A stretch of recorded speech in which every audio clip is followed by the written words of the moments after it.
Welcome to this session on generative AI for educational media. In this part, we will explore how generative artificial intelligence is changing the way we design, deliver, and experience education. By the end of this session, you should be able to define what generative AI is, analyze its various applications in education, design simple AI-based media tasks, and critically evaluate the ethical issues that come with its use. Generative AI is a type of artificial intelligence that can create new content. This content can take many forms: text, images, audio, or even video.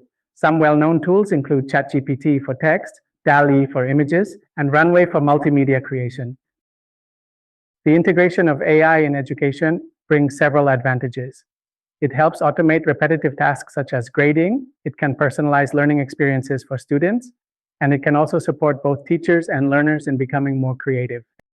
AI can generate quizzes and test questions automatically, summarize long texts into concise lesson notes, and even draft initial versions of teaching materials. This makes content creation faster and less time-consuming for educators. Generative AI can also support media design. For example, it can create AI-generated images and animations, build virtual labs and simulations, or assist in storytelling for educational purposes. These applications enrich learning materials and make them more engaging. In assessment, AI can provide automated feedback on student work, develop adaptive testing systems that adjust to learner performance, and act as a chatbot to answer frequently asked questions. This supports both teachers and students in continuous learning.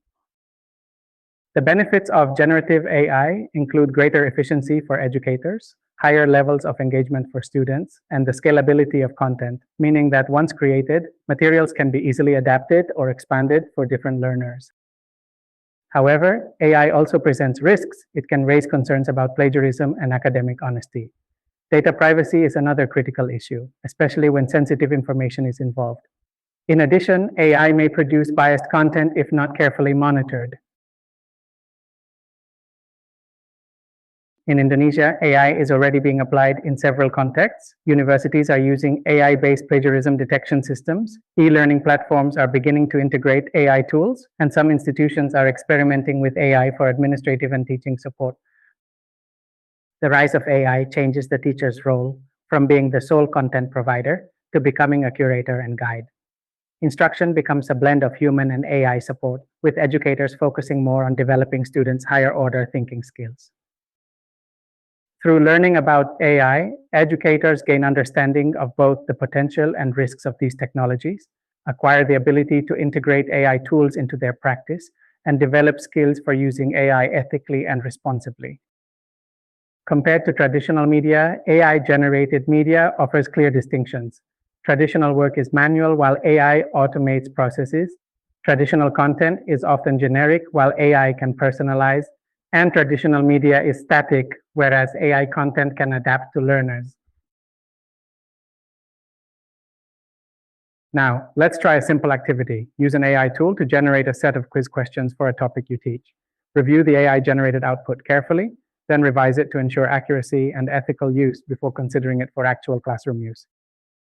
In summary, generative AI represents a powerful innovation for education. It brings efficiency, engagement, and personalization to teaching and learning. At the same time, its use must be guided by ethical considerations and critical reflection. To close this session, let us discuss together what risks of AI in education worry you the most, and how can AI complement teachers in their role rather than replacing them?